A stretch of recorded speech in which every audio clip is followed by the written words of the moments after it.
l'innovation, c'est être créatif et c'est aussi savoir se transformer. On dit qu'un produit innovant, c'est un produit qui a fait rupture. Dans le tourisme, il y a différentes manières. Une innovation qui a fait rupture, en tout cas dans un modèle économique. Alors, c'est l'arrivée d'un Airbnb. Là, ce qui a été innovant, c'est la plateforme. C'est de pouvoir connecter des usagers de manière directe, sans intermédiaire, et de pouvoir louer son bien à d'autres particuliers.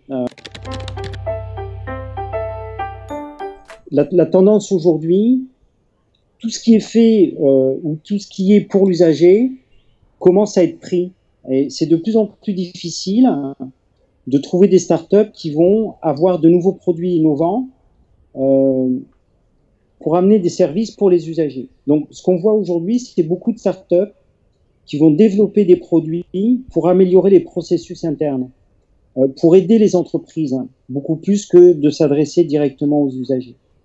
Donc, le chatbot va dans ce cas-là, c'est-à-dire qu'on va développer des API, on va développer des outils pour les socio-professionnels plus que pour les usagers. Écoutez, l'innovation, si vous me permettez, je vais déjà commencer par le début. D'abord, il y a la créativité avant l'innovation. La créativité, c'est une sorte de compétence qu'on a dès la naissance, en fait. Un enfant est créatif à la maternelle, etc. Et puis, petit à petit, chemin faisant, bien sûr, on est dans un système un peu conformiste d'école, de contraintes, d'entreprise. Et on oublie bien souvent d'être créatif. Donc, le rôle de l'entreprise, c'est déjà de redonner des droits aux salariés, pour moi, d'être créatif et de lui dire, vous avez le droit d'apporter des idées. Les idées, c'est le carburant d'une entreprise, clairement. Et ensuite, l'innovation, c'est un peu, si vous voulez, la mise en œuvre de la créativité. Sur 200 idées, on va en choisir une ou deux parce qu'elles nous semblent réalisables. Voilà.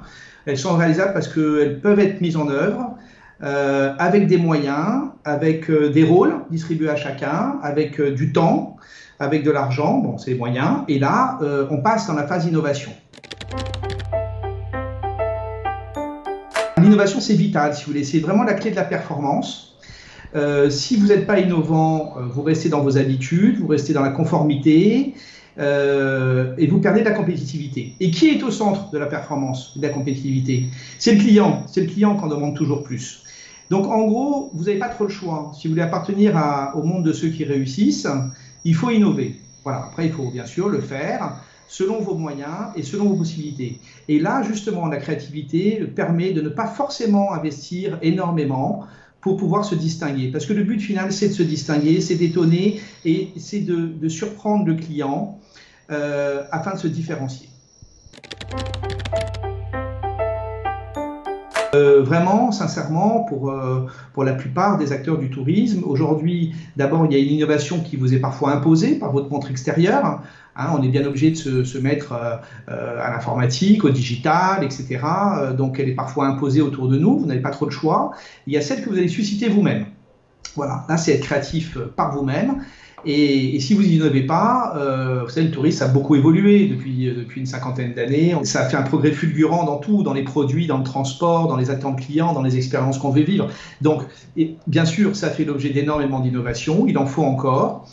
J'espère des innovations éco-responsables, durables, éthiques, etc. Donc, en tout cas, là, l'innovation, c'est essentiel, c'est la clé de la performance. C'est ce qu'il faut retenir. Ne pas croire que ça n'appartient qu'aux génies, qu'aux gens qui ont du talent. Non, non, non. On peut très bien faire de la créativité, même en copiant ce qui se fait ailleurs, et ce qu'il n'y a pas à côté de chez vous, tout simplement.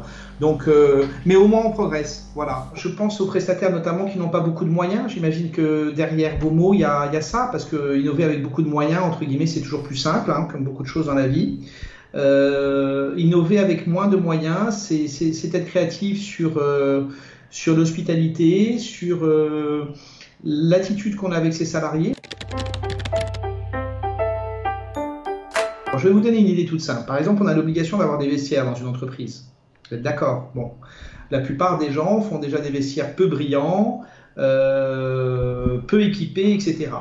Si vous voulez que vos salariés aient du plaisir à venir travailler, et donc s'ils ont du plaisir à venir travailler en plus de leur salaire, ils seront heureux. S'ils sont heureux, vous aurez des clients heureux. Et si vous avez des clients heureux, vous serez heureux. C'est toute une chaîne qui s'emballe. Je donne un exemple assez simple, mais il est cruel de vérité, parce que vous pourrez visiter aujourd'hui 9 vestiaires sur 10 à La Réunion, c'est dramatique. Alors, il faut aller complètement dans l'inverse. On va se dire, bon, on va révolutionner le vestiaire. Un vestiaire homme et un vestiaire femme, c'est pas la même attente. Une femme, quand elle arrive à son travail, eh ben, si vous lui mettez, ne serait-ce que dans le vestiaire, une sorte de loveuse avec un beau miroir, un sèche-cheveux, etc., vous allez penser à une femme qui vient à son travail. Pourquoi pas lui mettre un coffre-fort? Aujourd'hui, ça vaut 65 €, c'est rien, pour qu'elle puisse se débarrasser de ses bijoux avant de travailler, etc. Et là, tout de suite, vous allez avoir une pensée sans forcément beaucoup d'investissement, en se disant, tiens, je pense à un élément féminin qui vient travailler chez moi. Je vais me comporter différemment que dans un vestiaire masculin. Et puis, si j'ai un endroit qui est obligatoire du reste, hein, pour prendre leur pause, aujourd'hui, on ne se contente pas de mettre 3 chaises et une table avec une toile cirée. Je veux dire, tout le monde a accès à la télévision chez lui, on peut mettre un petit coin salon pour se détendre, etc. Il faut aller bien au-delà des normes. Et là, par exemple, hein, j'ai donné la piste des salariés, mais si vous voulez vous comporter un peu différemment aujourd'hui, c'est assez simple, peu de gens le font. Vous aurez rapidement, surtout dans la population jeune de travailleurs aujourd'hui, l'attente est différente. Et vous allez avoir une attitude au travail totalement différente. Vous allez avoir un plaisir à venir chez vous, ce qui est fondamental.